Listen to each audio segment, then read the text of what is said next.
visiting Takahashi at GamesBeat. I am here at GamesBeat Summit 2019 with Chris Taylor, and Chris is back, and he gave me this. I did. I gave you what I call a groovy baby. It's you know, because I like the Mike Myers movies, and when I put the grooves in the side of the bowls, I went, "That's groovy," and so I call them groovy babies. I'll probably get a cease and desist letter. Signed pottery, and these are prized items. Chris has been a potter for a while, and he is giving these to his close associates and friends here, so I appreciate it. Oh, you're very, very welcome. You know, you are absolutely one of my favorite journalists in the business, and it's an honor to give you one of my bowls. Thank you. Yes. And you're also making games. I am. 2016, leading the wargaming, striking out on your own. Yeah, and even though I started writing code about the middle of 17, I did all my early design work before I started, and it's really good to get back out in kind of, you know, in the public a little bit. I'm halfway in the public. The game won't be, folks won't be able to sign up for a beta just yet, but it's coming soon. And you announced your company, Kanoogi. Kanoogi, yeah. And a new game, too. Intergalactic Space Empire. And people are like, that name is so long, and I'm like, yeah, but I like that name. That name sounds good. So, you know. That tells us what we need to know, right? It is, and it's truly intergalactic, which means there are multiple galaxies that you can travel between. So you know typical RTS, just to give you a little bit of background. You fight in a level, and when you beat the level, you go to another level. And there's 10, 20, you know, levels. TA, there were 25 levels per faction. Yeah, total annihilation. Yeah, that's good thing. In this game, there's one level. It's the universe, and you started in System 86, which happens to be our system with our sun, and you expand out into the entire universe, multi-galaxies. Which, I mean, you know, I like making things that are big. That sounds cool. Sounds like a very ambitious Chris Taylor game, although it's different in a lot of ways from the other ones. Total Annihilation or Dungeon Siege, Supreme Commander. This is totally different. Yeah, in a sense, what I've done is I've focused on gameplay mechanics and not on graphics. And I think the world is at a point now where they're starting to understand and appreciate that more graphics, bigger textures, you know, does not necessarily make a better game.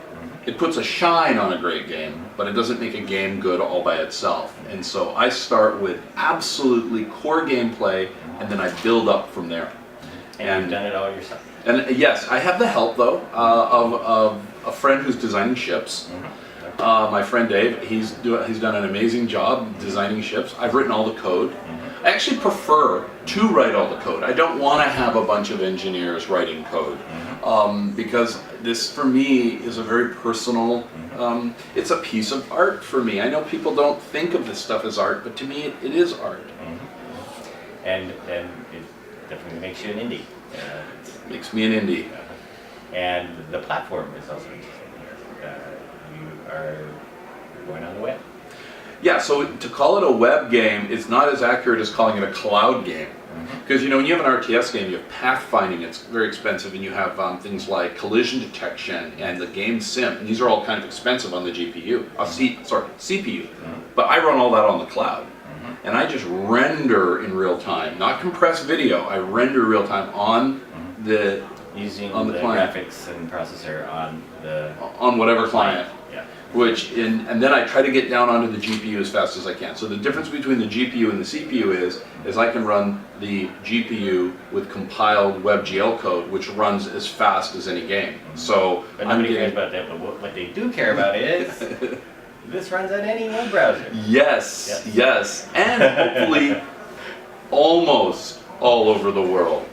So folks can play, you can play with your friend in Germany from San Diego, you know, I mean, you can literally, I'm getting wonderful round trip times from central United States, which is, it's all about this, you know, data moving over these fiber optic networks now, and it's super impressive what you can do. So as many as a couple billion people could play Intergalactic Empire. Intergalactic Space. Yeah. Maybe I should shorten it down a little bit. I'll call the lawyers. But that's cool.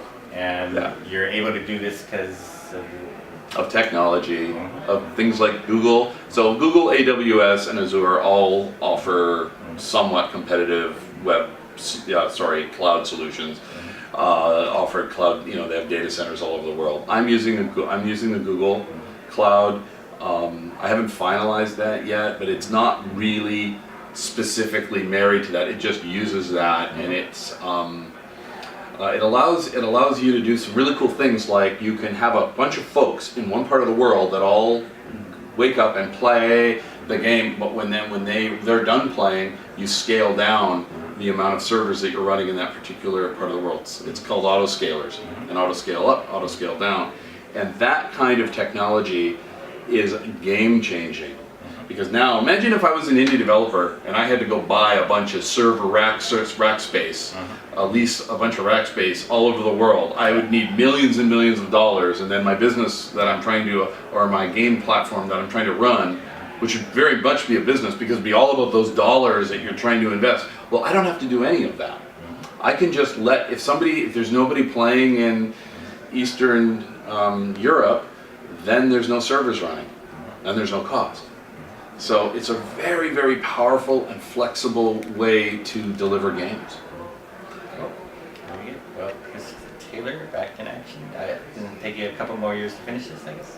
Yeah, I think so. By the time it's all completely done, but I think I'll be out in public beta in 12 to 14 months. Full public. Yeah, we'll beta test this sucker. Yeah. Well, good to have you back in action. Yeah, thank you. It's great to be back. Thank you. You're very welcome.